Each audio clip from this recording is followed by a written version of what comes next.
Muito bem, estamos de volta com o Gazeta Entrevista desta noite, um programa muito especial para você de casa. Oferecimento da água mineral Verágua, água pura, cristalina, saborosa, produzida no Acre com os mais rígidos padrões de qualidade. Água mineral é Verágua. Estou conversando aqui com a procuradora Patrícia Rego, coordenadora de defesa do meio ambiente do Ministério Público Estadual e atuante no caso Vando Torquato. Procuradora, no bloco anterior eu deixei um questionamento no ar. O prefeito pode realmente, agora que perdeu o foro privilegiado, vir a ser preso devido a essas ações? O processo que tramitava no tribunal deve descer agora para a Justiça Comum, vai para o juízo de Tarauacá, que é quem vai apreciar esse pedido de prisão, então, já que ele perdeu o foro risco. privilegiado.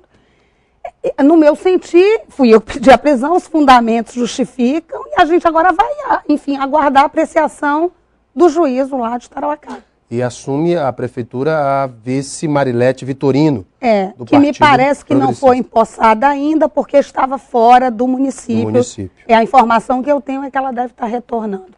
Atualmente, quem está à frente da prefeitura é o presidente da Câmara Municipal. Roberto de Souza Freire, que também é do PP, se eu não me engano. Acho que ambos são do PP. Procuradora, agora mudando um pouco de assunto, dia 22 de março, Dia Mundial da Água. Nós sabemos que a Amazônia é o maior manancial de água doce do mundo. Nós temos as maiores reservas de água potável. E o Acre, eu realmente tenho assim, muita preocupação com isso. Nós somos filhos dos rios. Nós nascemos através da colonização feita pelos rios. O Acre tem a sua fonte de riqueza inicial através dos rios. E nós vemos vivemos um momento, procuradora, de degradação contínua dos nossos mananciais. Recentemente fiz uma matéria a respeito do desbarrancamento às margens do Igarapé São Francisco, de como os nossos mananciais estão sendo, enfim, poluídos, sofrendo processo de assoreamento e tudo mais. A minha pergunta é, o Ministério Público está movendo ações, está atento à situação das águas do Acre? Sem dúvida. Até o ano passado, Alain, nós vínhamos atuando nessa questão da poluição hídrica, da proteção das nossas bacias, de maneira pontual. Vou te dar um exemplo. O problema surgia, problemas maiores surgiam e nós intervíamos. Então, tivemos sucesso em algumas ações, como, por exemplo, a questão aqui do problema do Igarapé do Fundo, que é esse aqui do Manuel Julião, que era um igarapé que estava sendo morto em razão da ausência de saneamento, que não havia tratamento de esgoto, e da ocupação das suas margens, para resumir a história. A ação civil pública foi proposta, um problema complexo de resolver, porque toda a área da mata ciliar era ocupada, essa ação foi julgada procedente, o Estado e o município estão executando, inclusive a retirada das famílias, a questão do tratamento do esgoto que ia lá, que caía diretamente como se no chama Igarapé. In natura, né?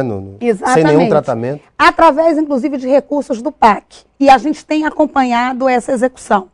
Tivemos, recentemente, uma decisão muito interessante também numa outra ação proposta, que é um problema importante, mas quando a gente fala de poluição hídrica, muito pouco se remete, que é a questão do transporte de combustível fóssil, hoje, aqui no estado, pelos nossos rios e afluentes. Me lembro daquele caso lá do Rio Purus, há 2 anos, quando uma catraia com combustível fóssil, diesel, afundou. Aliás, as empresas Guasco e Eletrobras, ex-Eletroacre, né, foram processadas pelo Ministério Público. Isso.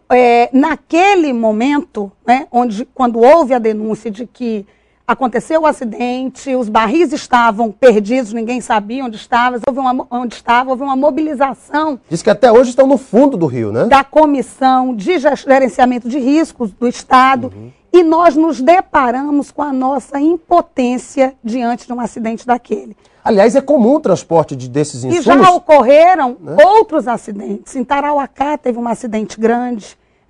Quer dizer, isso é algo que a gente precisa se preocupar, porque o transporte hoje é feito de forma precária, sem licenciamento, sem um plano de contingência, e se esse combustível cai e vaza no rio desse, por exemplo, no Juruá, como aconteceu, as populações ribeirinhas tomam água dali, E até você comunicar, o tempo de comunicar em razão do acesso, você não tem... Pessoas podem ser intoxicadas, morrerem. Sem falar na matança dos peixes. E sem falar também, exatamente, as pessoas, ainda que você comunique, elas vão tomar água de onde?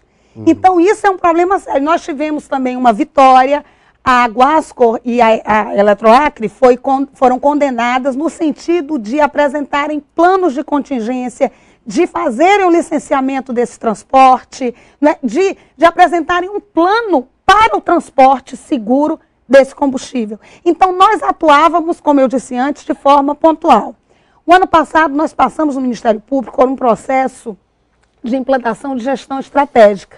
Então, nós priorizamos projetos.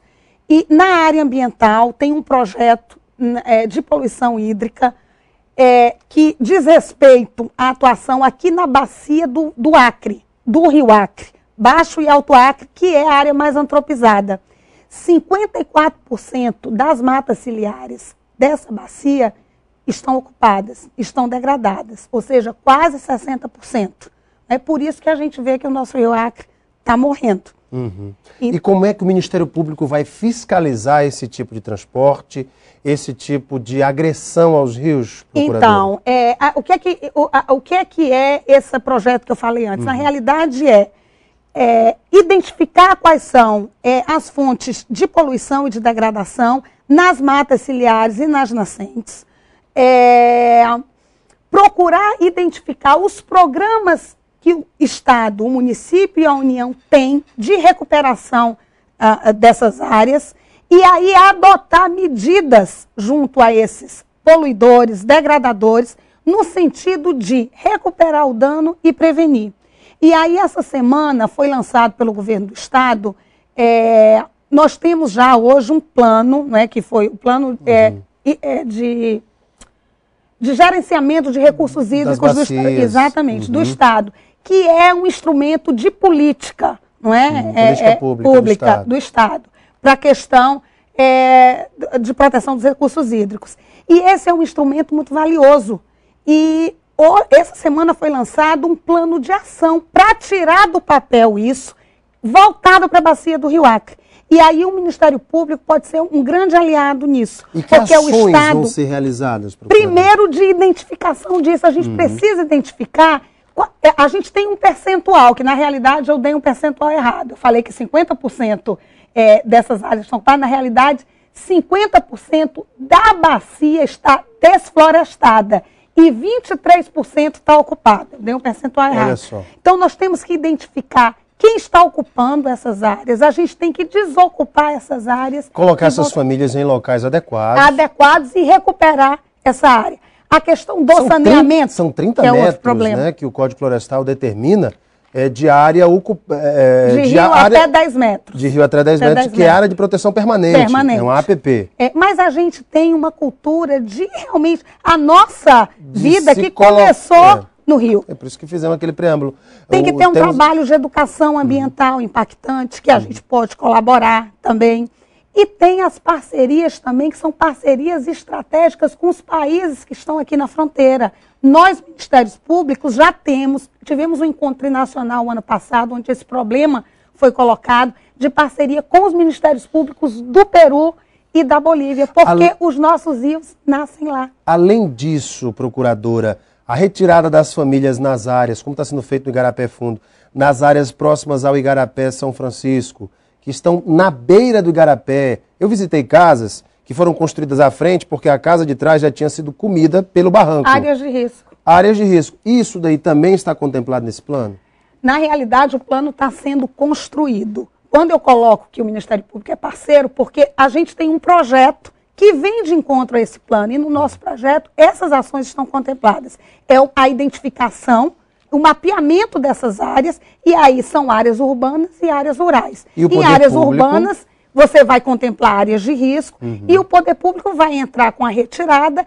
No caso de áreas rurais, você precisa só recuperar essa área. A gente tem, inclusive, hoje, a radiografia das grandes propriedades rurais que têm área de preservação permanente comprometida. Hoje eu tenho isso Esses proprietários já estão sendo... Esses proprietários vão ser notificados para que eles possam fazer um ajustamento de conduta para licenciar a sua propriedade, recuperando a sua área de preservação permanente.